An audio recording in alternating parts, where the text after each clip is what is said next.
La ambición de Jane, de Edith Wharton, narrado por Mónica, para el oído literario.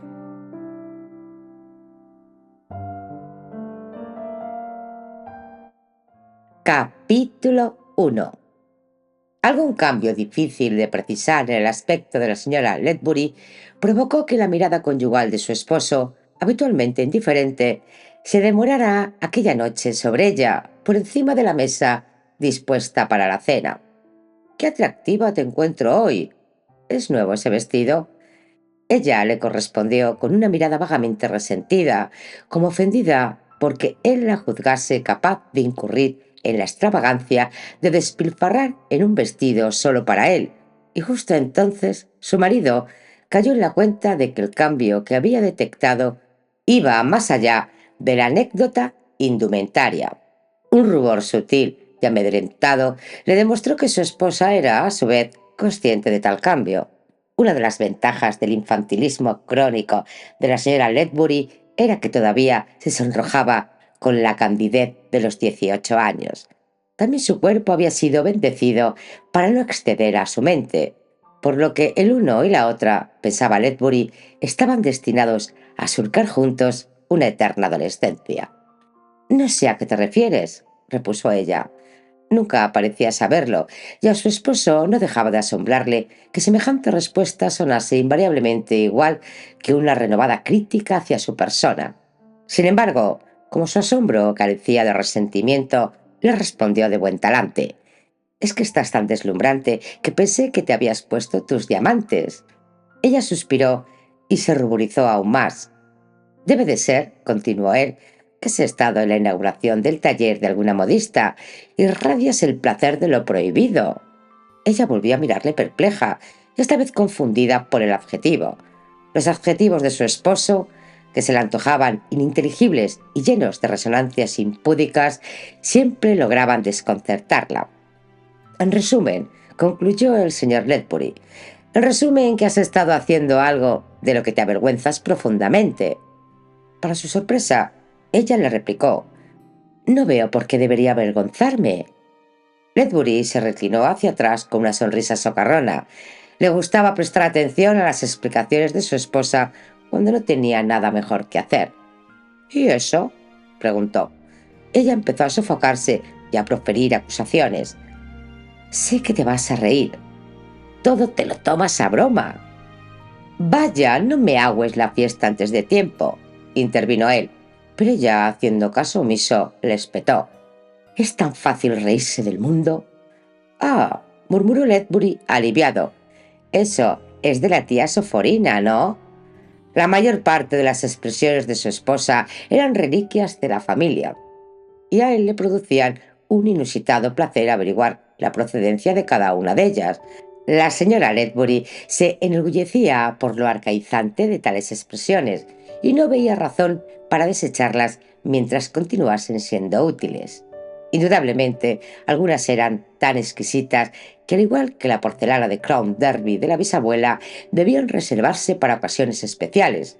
Pero el lote de frases hechas que su esposa había heredado de la dama conocida como tía Soforina eran de uso corriente y todavía conservaban la vigencia del primer día.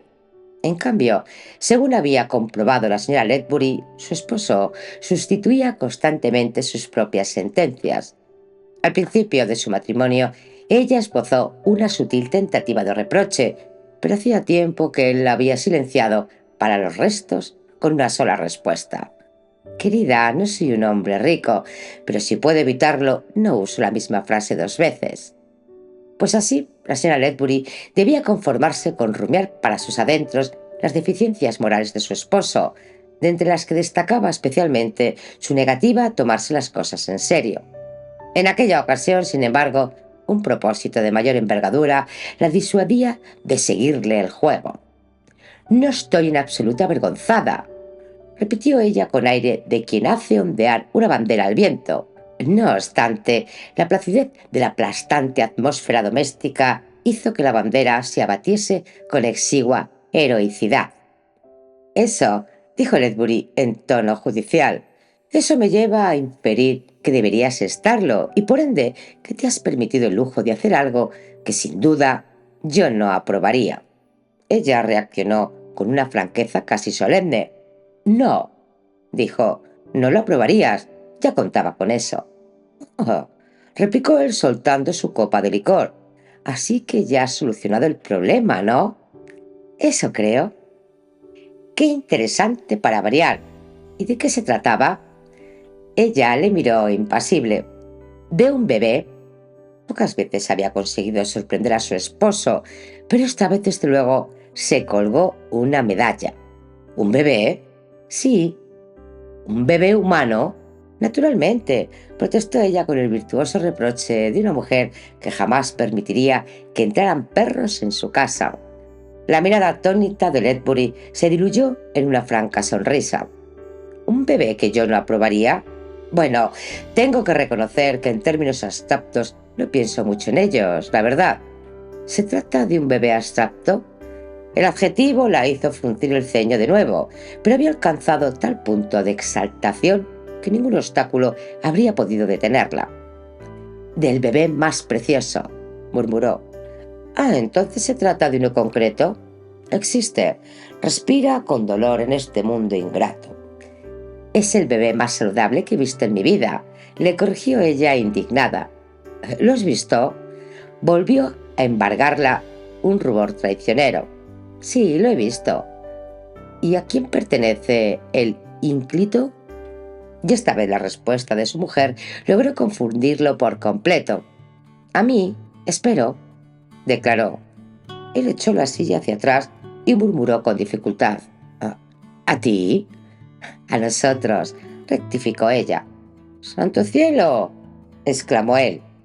Si hubiese habido el más ligero indicio de locura en la mirada transparente de su esposa, pero no, su mirada seguía tan clara, tan despejada, tan accesible como la primera vez que se sorprendió a sí mismo fondeando en ella.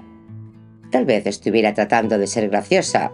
Sabía a ciencia cierta que no había más críptico que el sentido del humor de quienes carecen de él. «¿Es una broma?», farfulló. «Espero que no. Deseo tanto que se convierta en realidad». Sonriendo fugazmente ante las limitaciones de un mundo en el que las bromas no fuesen realidades, Ledbury prosiguió. «Pero ya lo es, según parece. Una realidad para nosotros. Quiero decir, para ti y para mí. Quiero». Le tembló la voz y con ella la mirada. «Siempre he ansiado tan desesperadamente. Ha sido una decepción tan grande no poder». «Ya veo», dijo Ledbury con delicadeza. Pero no la había visto con anterioridad.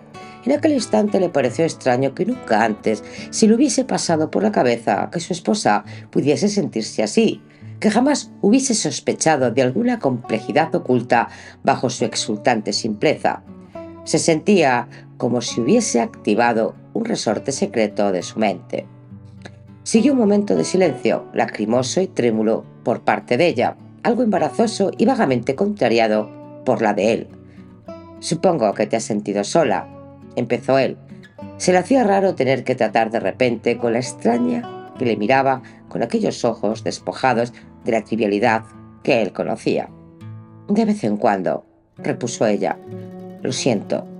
No ha sido culpa tuya. Los hombres estáis tan ocupados y las mujeres listas o bonitas. Bueno, supongo que eso también cuenta como una ocupación. A veces me da la impresión de que una vez servida la cena no me queda nada más que hacer hasta el día siguiente». «Vaya», se lamentó él. «No ha sido culpa tuya», insistió la esposa. «No te lo había dicho hasta ahora, pero cuando elegí aquel papel rosado para la primera habitación del piso de arriba, siempre pensé que, sí, que era un color precioso para que un bebé despertase rodeado de él. Eso fue hace ya 2 años, claro está, pero resultó un papel bastante caro y no se ha descolorido lo más mínimo, dijo ella entrecortadamente. No se ha descolorido. No. Y entonces pensé que, como no usamos la habitación para nada desde que murió tía Soforina, pensé que tú podrías... Oh, Julián, si hubieses podido verla al despertarse de su cuna. ¿Ver qué? ¿Dónde? ¿No tendrás un bebé arriba?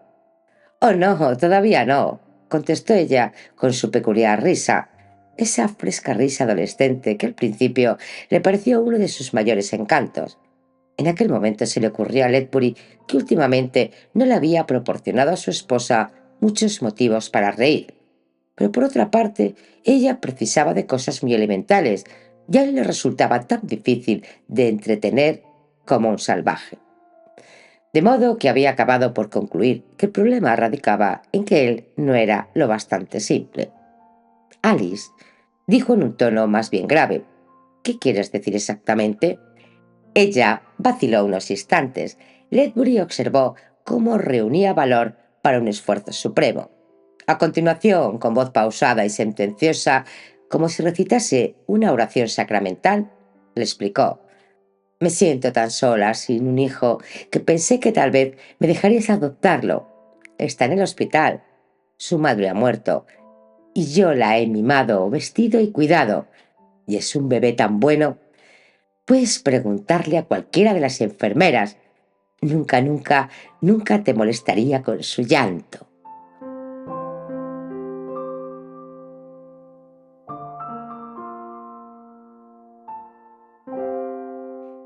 Capítulo 2. Ledbury acompañó a su esposa al hospital con una docilidad insospechada. Y por un momento se le había ocurrido oponerse a su deseo. Naturalmente, sabía que a él le tocaría la peor parte de todo aquello: las bromas en el club, las preguntas, las explicaciones. Se vio a sí mismo en el cómico papel de padre adoptivo y lo aceptó como si fuese una suerte de expiación. Y es que una veloz reconstrucción del pasado le devolvió una imagen de sí mismo bastante menos grata de lo que le habría gustado admitir. Siempre había sido intolerante con los necios, y en justo castigo era considerado por su necedad.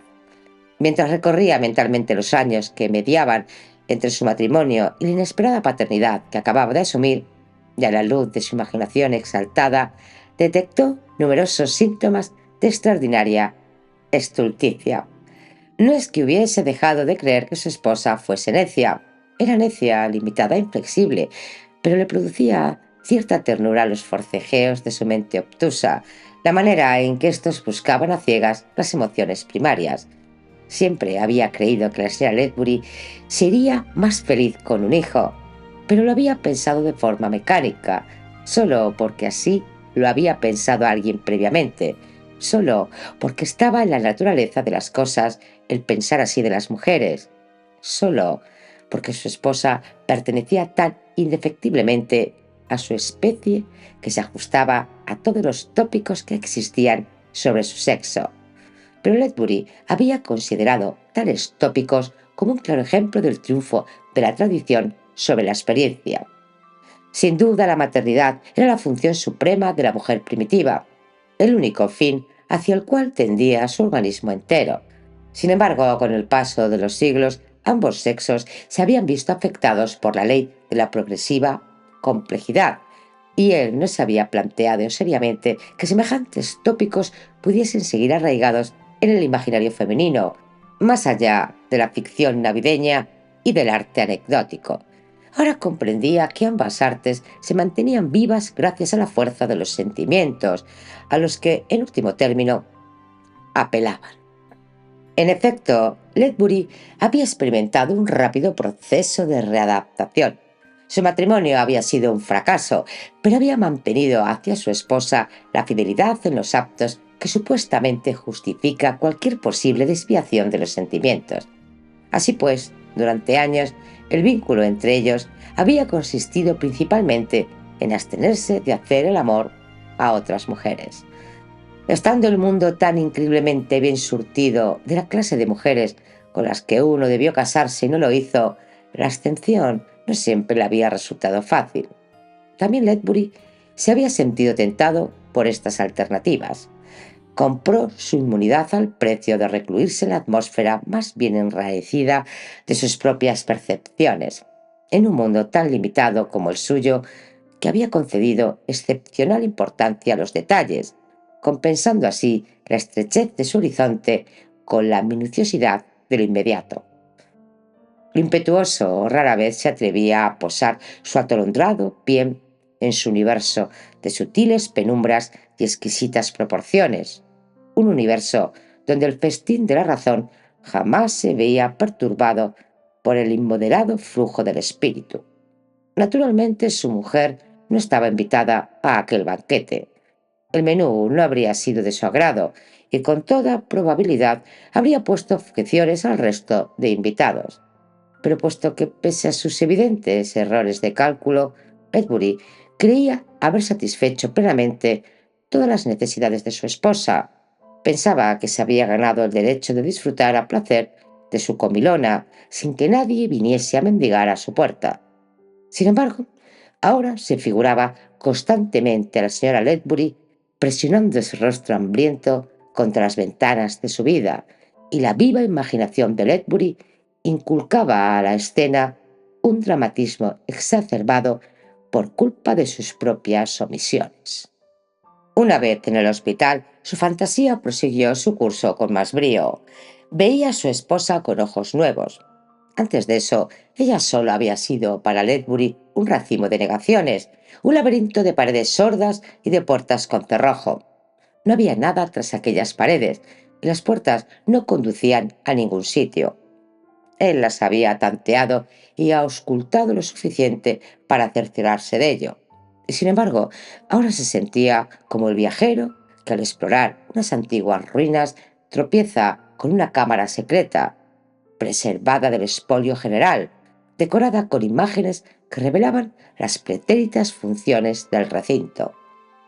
Su esposa se detuvo al fin en una de las salas, junto a una cuna blanca. En la cuna había un bebé de 1 año, según les informó la enfermera, aunque a Ledbury le pareció un simple fragmento de humanidad sin fecha que se perfilaba contra un fondo de conjeturas. La señora Ledbury se inclinó sobre aquella anónima partícula de vida con un éxtasis en su rostro similar al de que, en la noche de Correggio, dimana el cuerpo del niño al semblante de la madre. Una luz que emanaba de ella y a la vez la iluminaba. Alzó la vista para atender una pregunta de Ledbury, pero cuando sus miradas se encontraron, éste advirtió que ella había dejado de verle, que se había vuelto tan invisible para su esposa como ella lo había sido para él durante mucho tiempo. Tuvo que dirigir su pregunta a la enfermera. «¿Cómo se llama el bebé?» «Nosotras la llamamos Jane», respondió aquella.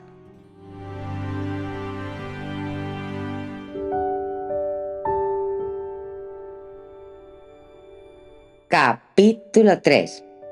En un principio Ledbury se había mostrado remiso a una adopción legal, pero no tardó en retirar sus objeciones al comprobar que su esposa, con una mente inusitadamente limitada, no consideraría a la niña como propia hasta que no lo ratificase un trámite legal. Tan solo se mantuvo inflexible en un punto: el cambio de nombre de la huérfana. La señora Ledbury había expresado desde el principio su deseo de rebautizarla. Se debatía entre Muriel y Gladys, y aplazaba el momento de la decisión como una damisela indecisa entre dos sombreros. Pero Ledbury se mostró implacable al respecto. En la absoluta claudicación de sus prejuicios, aquel fue el único que resistió. «Pero Jane es tan horrible», protestaba su esposa. «Bueno, no sabemos si ella misma acabará siendo horrible. Puede acabar siendo una Jane». Su esposa replicó resentida: «Dice la enfermera que es el bebé más lindo». «¿Y acaso no es eso lo que se dice siempre?», preguntó pacientemente Ledbury, ahora que había encontrado un firme asidero al que agarrar su oposición. Estaba dispuesto a ser paciente hasta la extenuación. «Es cruel llamarla Jane», suplicó la señora Ledbury. Es ridículo llamarla Muriel. La enfermera está convencida de que debe de tratarse de la hija de alguna dama. Ledbury hizo una mueca de disgusto. Hasta aquel momento había evitado pensar en el tema de la ascendencia. Muy bien, dejemos que lo demuestre ella misma, dijo con creciente impaciencia. Se preguntaba cómo se había dejado enredar en un asunto así. Percibió por primera vez lo irónico de todo aquello. Se imaginó a sí mismo regresando a un hogar que olía a linaza y a paregórico, y en el que era recibido por un aullido crónico cuando subía las escaleras para cambiarse para la cena. Nunca había sido un hombre de club social, pero tenía el terrible presentimiento de que ahora iba a convertirse en uno. Sin embargo, no se cumplieron sus peores vaticinios. El bebé estaba inusualmente sano y era inusualmente tranquilo. Los remedios infantiles que le administraban no eran tan fuertes como para que pudiesen percibirse más allá de la habitación del bebé. Y cuando lograban convencer a Ledbury para que entrase en el santuario, no encontraba nada enervante en la serena y sonrosada presencia de su hija adoptiva. Indudablemente, ocasionaba ciertos trastornos inevitables en la alterada rutina de la casa, pero solo afectaban a la señora Ledbury y a las niñeras. Jane contribuía poco a ello, apenas con una plácida mirada que habría bastado para disuadir a quienes acudían a perturbarla. Fiel a su propósito de desagraviar a su esposa y aguzando sus percepciones, Ledbury no tardó en advertir el efecto que el cambio de circunstancias iba operando en el carácter de aquella. Pronto constató que se había equivocado al creer que se produciría alguna transformación en ella. Tan solo se magnificaron sus peculiaridades anteriores. Era como una esponja seca en agua. Se dilataba, pero no cambiaba de aspecto. Desde una perspectiva científica, resultaba curioso comprobar cómo sus atesorados instintos respondían a la llamada pseudomaternal. Su esposa superaba cualquier axioma aplicable a la ocasión. Uno percibía en ella el epítome, la consumación de siglos de maternidad animal, de tal forma que aquella mujer menuda, que chillaba a la vista de un ratón y vivía siempre temerosa de ladrones, vino a encarnar a la madre cavernícola que trituraba a su presa para dársela de comer a su criatura. Menos fácil era abordar los efectos prácticos de su sobrevenida maternidad desde el punto de vista filosófico. Ledbury comprobó, estupefacto, que se estaba volviendo una mujer positiva y segura de sí misma. Ya no encarnaba el lado negativo de la vida, mostraba más bien cierta tendencia a proferir afirmaciones inconvenientes.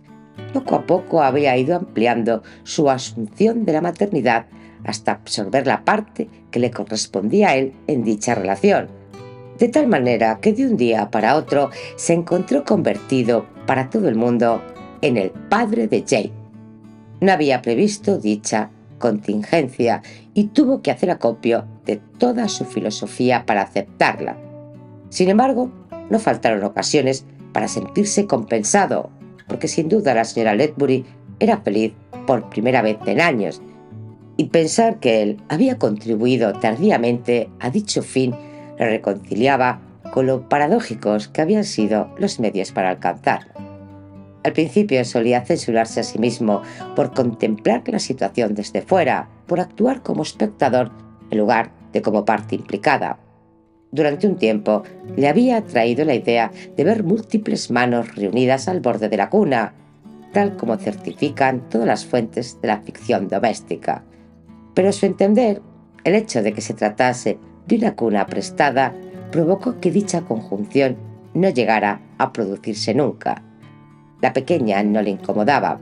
Para él no había dejado de ser una presencia hipotética, un interrogante más que un hecho. Sin embargo, su proximidad no le resultaba desagradable, y había instantes en los que sus balbuceos, sus pasos tambaleantes, parecían disolver las resecas excrescencias que envolvían su ser más recóndito. Pero ni siquiera en dichos momentos, que él propiciaba y cuidaba con celo, conseguía la niña acercarle lo más mínimo a su esposa. Solo ahora era consciente de que le había hecho determinado hueco en su vida a la señora Ledbury y que ella había dejado de encajar en él. Era demasiado tarde para ensanchar el espacio y, en consecuencia, ella iba invadiendo y usurpando el suyo propio. Ledbury luchaba contra la sensación de estar sumergido, dejaba caer barreras tras barreras, cada vez cedía más intimidad, pero la personalidad de su esposa continuaba expandiéndose. Ya no era ella sola, eran ella y Jane. Poco a poco, en una monstruosa fusión de identidades, ella se transfiguraba en ella misma, en él y en Jane. Y Ledbury, en lugar de tratar de instalar a su esposa en alguna rendija disponible de su personalidad, se encontró a sí mismo incrustado de cualquier manera en el más ínfimo compartimento de la vida doméstica.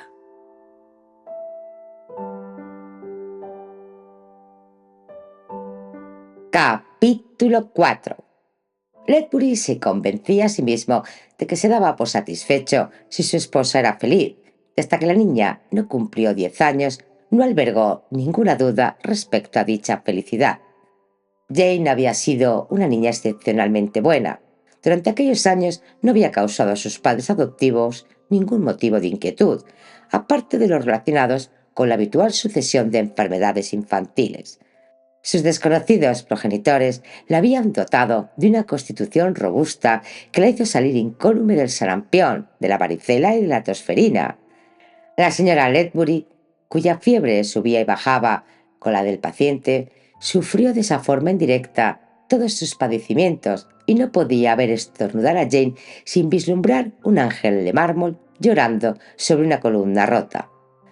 Pero aunque las prontas recuperaciones de Jane desmentían continuamente este tipo de premoniciones, aunque su existencia discurría sin sobresaltos, con buena salud y mejor conducta, el grado de satisfacción de su esposa no se correspondía con dicha prosperidad. En un principio, Ledbury estuvo tentado de sumar la decepción de su mujer a la larga lista de inconsistencias femeninas a partir de las cuales elaborar sus tópicos quienes tienden a analizar la vida desde premisas dogmáticas. Pero en esta ocasión las circunstancias le obligaron a adoptar una visión más indulgente. Hasta ese mismo momento su esposa le había considerado un factor prescindible en la evolución de Jane. Aparte de proporcionar el sustento económico para la manutención de su hija adoptiva y de pasar inadvertido en su presencia, no se esperaba que contribuyese de otra forma al bienestar de la niña. Pero a medida que pasaba el tiempo, su esposa comenzó a verle bajo una luz distinta. Era él quien debía educar a Jane. En materia intelectual, la señora Ledbury era la primera en confesar sus deficiencias, incluso en proclamarlas con un deje de virtuosa superioridad. Admitía sin pudor y sin que nadie contradijera la verdad del aserto que ella no era una persona inteligente. Sin embargo, ahora intentaba por todos los medios hacer aún más ostensibles sus limitaciones que ya antes admitía sin problemas. Tener que hacer frente a la educación de Jane le producía un enorme pánico. «Yo siempre he sido una ignorante, ya lo sabes», le dijo a Ledbury con una humildad inusual en ella. «Tengo miedo de no saber qué es lo mejor para Jane. Estoy segura de que tiene unas aptitudes maravillosas y me reprocharía para siempre no haberle dado todas las oportunidades». Ella le miraba angustiada. «Dime tú lo que hay que hacer». Ledbury no se negó a complacerla. En alguna parte de su desván mental enmohecía cierta teoría sobre la educación, de esas que suelen encontrarse entre los trastos inservibles de quienes no tienen hijos. La recuperó, la restauró y se la aplicó a Jane. Al principio pensó que su esposa no había sobrevalorado la capacidad de la niña. Jane parecía extraordinariamente inteligente. Su precoz sagacidad resultaba alentadora para su inexperto preceptor.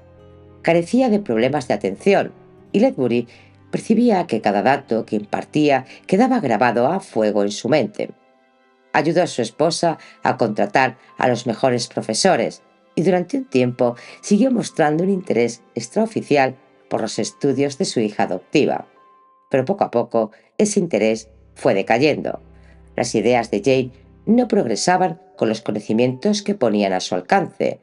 Su mente infantil era un simple receptáculo de información, una especie de cámara frigorífica de la cual podía sacarse en cualquier momento algo que se hubiera conservado dentro, intacto pero congelado.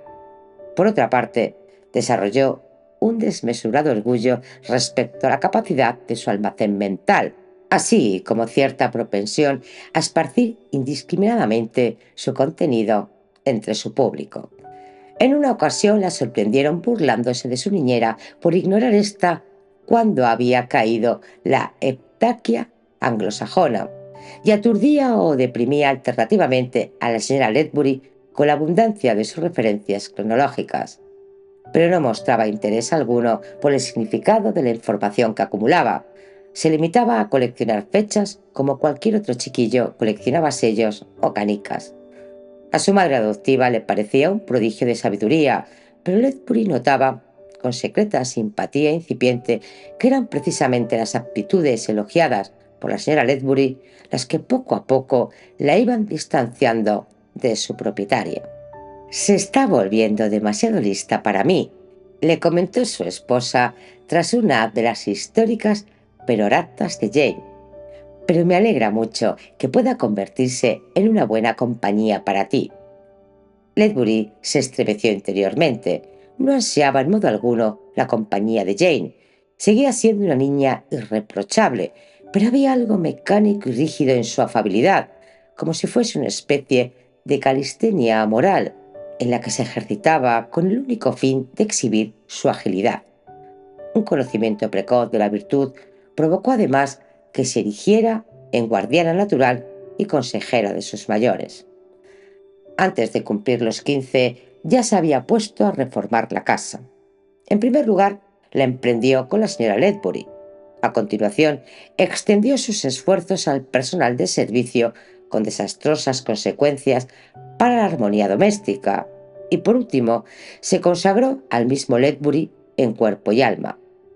Apoyándose en las estadísticas, le demostró a su padre que fumaba demasiado y que era perjudicial para el nervio óptico leer en la cama. Le reprendía por no asistir con mayor regularidad a la iglesia y le señalaba los perjuicios de la lectura no sistemática. Le explicó que un ritmo de estudio regular estimularía su concentración mental, sugiriendo que el pensamiento arbitrario era sintomático de vejez inminente. Igualmente pertinentes eran las instrucciones que Jane dispensaba a su madre adoptiva. Aleccionó a la señora Ledbury sobre cómo hacer un caldo de ternera más sabroso y le instruyó en las cualidades antihigiénicas de las alfombras. Le proporcionó tediosos datos sobre bacilos y hongos, demostrando que las cortinas y los portarretratos eran el caldo de cultivo perfecto para determinados microorganismos animales. Se aprendió de memoria los componentes nutritivos de los principales elementos de una dieta y revolucionó la cocina intentando establecer un promedio científico entre féculas y fosfatos. 4 cocineras abandonaron sus trabajos en el transcurso del experimento y el señor Ledbury adoptó la costumbre de cenar en su club. El padre adoptivo probó a frenar el ímpetu de Jane en un par de ocasiones, pero sus esfuerzos solo conseguían herir los sentimientos de su esposa. Jane nunca se daba por aludida y a la señora Ledbury la ofendía cualquier intento por parte de su esposo de protegerla de su hija. Al final comprobó que ella soportaba su sentimiento de inferioridad, imaginando lo que debía de significar para él la compañía intelectual de Jane. Por su parte, él trataba de mantener viva dicha ilusión, sobrellevando con la mayor delicadeza posible el azote de las edificantes disertaciones de Jane.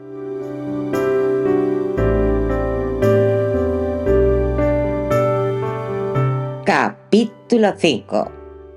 Mientras Jane continuaba creciendo, Ledbury se torturaba preguntando si su esposa aún lamentaría no haberla llamado Muriel.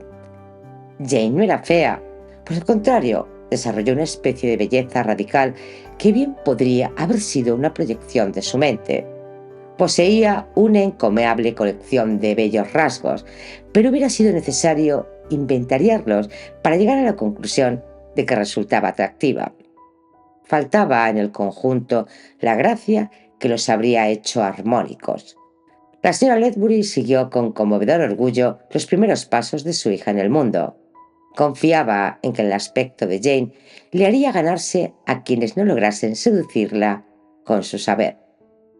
Pero la sonrosada frescura de Jane no causó estragos perceptibles, ya fuese porque los jóvenes sospechaban el constante axioma al borde de sus labios, porque detectaban la enciclopedia en sus ojos o porque simplemente no hallaran interés intrínseco alguno en su fisonomía.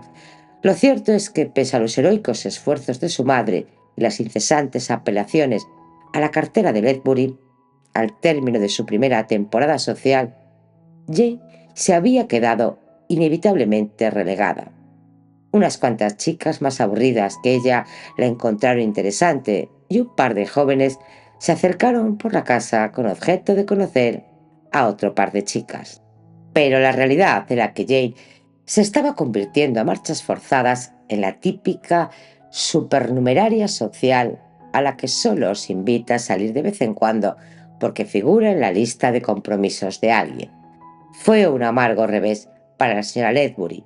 Si bien la idea de que el fracaso de Jane era solo debido a su inteligencia excesiva y la consolaba bastante. Probablemente Jane compartía dicha convicción. En cualquier caso, no parecía en absoluto consciente de su fracaso. Desarrolló una notable afición por la vida social e invierno tras invierno, incansable y obstinada, redobló sus salidas a diversos eventos sociales mientras la señora Ledbury intentaba seguir sus pasos con esfuerzo, prodigando atenciones a las anfitrionas olvidadizas. A Ledbury le parecía que había a la vez algo trágico y exasperante en la imagen que daban las dos, la una conciliadora, porfiada a la otra, persiguiendo ambas con celo indesmayable el esquivo trofeo de la popularidad. Incluso empezó a sentir un interés personal en el empeño, no en lo referente a Jane, pero sí en lo que afectaba a su esposa. Se daba cuenta de que ésta era víctima de la decepción de Jane, de que la joven no aspiraba a otra cosa que a la burda satisfacción de penalizar a su madre. La experiencia frenaba su impulso de acudir en defensa de su esposa, y cuando el resentimiento de Ledbury llegó a su punto álgido, Jane le desarmó, renunciando a presentar batalla. La capitulación de la joven se produjo sin mediar palabra, pero Ledbury no pudo dejar de advertir que habían cesado las visitas a la vez que disminuían las facturas de las modistas. Por otra parte, la señora Ledbury le informó de que Jane empezaba a interesarse por las obras de caridad. La conversación de la muchacha no tardó mucho en confirmar dicho dato. Ledbury se alegró inicialmente por el cambio, pero la domesticidad que aquello conllevaba pronto empezó a agobiarle. Durante las mañanas, la joven solía ausentarse en misiones salvadoras, pero por las tardes se quedaba siempre en casa. Al principio ella y la señora Ledbury se instalaban en el salón y Ledbury se quedaba fumando en la biblioteca, pero últimamente Jane había adquirido el hábito de reunirse allí con él, y Ledbury empezó a temer que la joven lo hubiese incluido entre los destinatarios de su filantropía. La señora Ledbury corroboró su sospecha. Jane se está volviendo muy responsable. Cree que no te ha prestado mucha atención en el pasado y a su manera intenta resarcirte. No la decepciones, añadió, sin ningún atisbo de malicia. Aquella súplica dejó a Ledbury a merced de los desvelos de su hija. Pronto se encontró a sí mismo calculando las horas que pasaba con ella en función del alivio que esas mismas horas le reportaban a su madre. Había momentos en los que incluso intuía una gratitud furtiva en la mirada de la señora Ledbury. Pero Ledbury no era ningún héroe y casi había alcanzado el límite de la paciencia que se había impuesto cuando sucedió algo maravilloso. Nunca supieron después cómo había sucedido o quién había sido el primero en detectarlo, pero cierto día la señora Ledbury formuló en voz trémula aquello que ambos venían sospechando.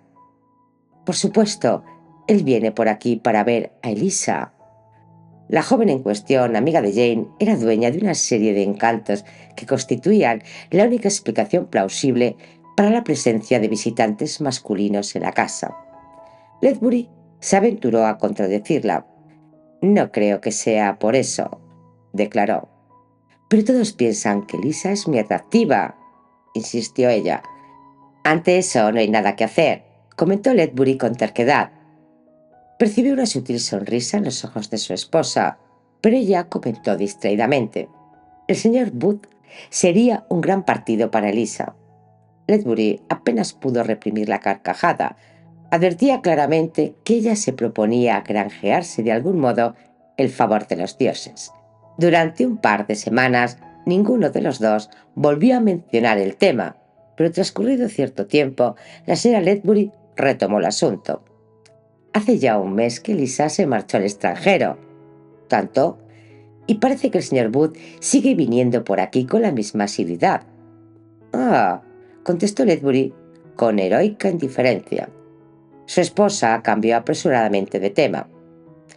El señor Bistain Booth era un joven que adolecía de un exceso de modales.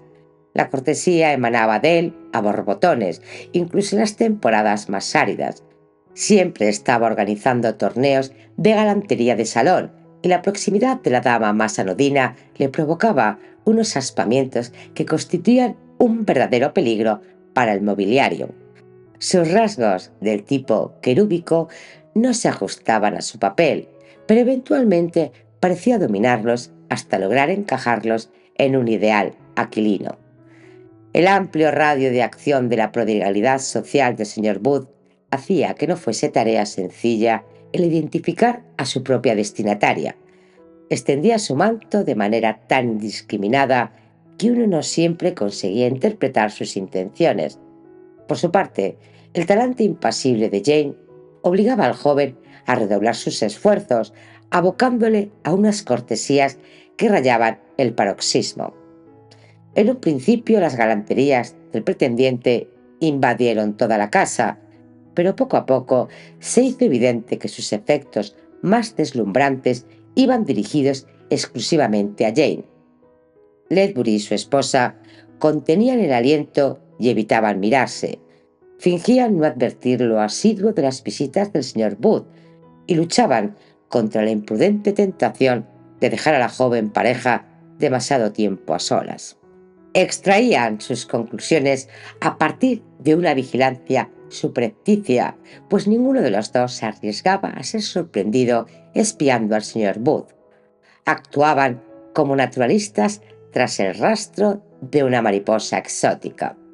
En sus esfuerzos por ignorar al señor Booth, Ledbury concentraba su atención en Jane, y fue precisamente en aquel momento crucial cuando la muchacha logró suscitar en él una especie de admiración furtiva. Mientras sus padres se las ingeniaban para poder ocultar sus emociones, ella no parecía tener ninguna que esconder. No traslucía ni ansiedad ni sorpresa. Tan genuina era su indiferencia que había instantes en los que Ledbury temía que se tratase de simple y llana estupidez y reprimía las ganas de susurrarle que había llegado la hora de echar la red. Por su parte, el dinamismo de las contorsiones del señor Booth fue en aumento con el frenesí del cortejo. Sus modales se volvieron tan incandescentes que Jane se sintió súbitamente el centro de un espectáculo pirotécnico que culminó con la traca final de una proposición de matrimonio. Una noche después de que se hubiese acostado su hija, la señora Ledbury le dio la noticia a su esposo. El anuncio fue transmitido y acogido con cierta pose flemática, como si ambos temiesen que les traicionase un regocijo impropio. Pero tan pronto su esposa hubo terminado de darle la noticia, Ledbury no pudo reprimir la pregunta. ¿Y han decidido ya la fecha? La señora Ledbury que ejercía mayor control sobre sus gestos, se las ingenió para fingir asombro. «¿Pero cómo se te ocurre? Se le ha declarado a las 5 de esta misma tarde». Claro, claro», farfulló Ledbury. «Pero es que hoy en día los noviazgos son tan breves». «¿Noviazgo?», repitió su esposa en tono solemne. «Aún no hay ningún noviazgo». A Ledbury se le cayó el cigarro. «¿Qué demonios quieres decir?». «Jane se lo está pensando». «¿Qué se lo está pensando?». «Ha pedido un mes de margen antes de decidirse». Retrepándose en el asiento, Ledbury exhaló un suspiro. ¿Extravagancia o enajenación? No era capaz de decidirlo. Las siguientes palabras de la señora Ledbury revelaron hasta qué punto ella compartía su desazón. «Lógicamente no quiero presionar a Jane». «Por supuesto que no», convino él. «Pero le he hecho ver que un joven de carácter impulsivo como el señor Booth podría desanimarse fácilmente». «Claro». «¿Y qué ha dicho ella?». «Ha dicho que si merece que la conquisten, también merece que la espere».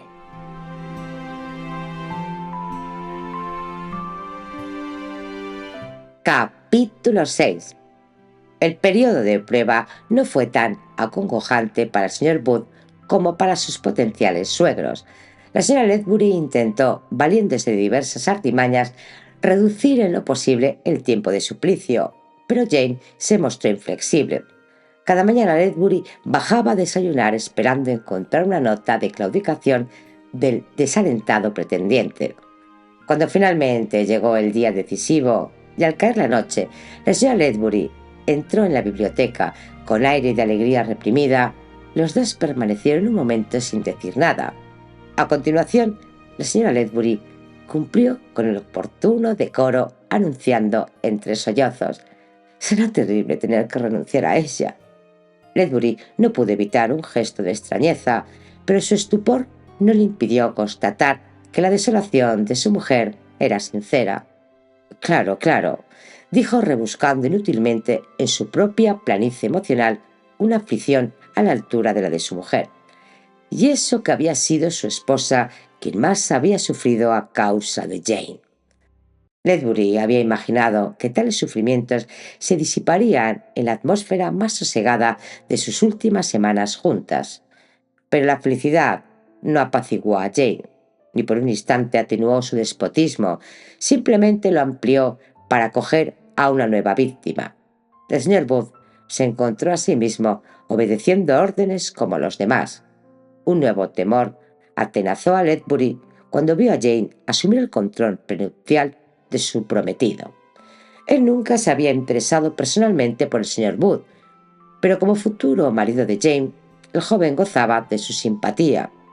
Para su sorpresa, descubrió que la señora Ledbury compartía el mismo sentimiento.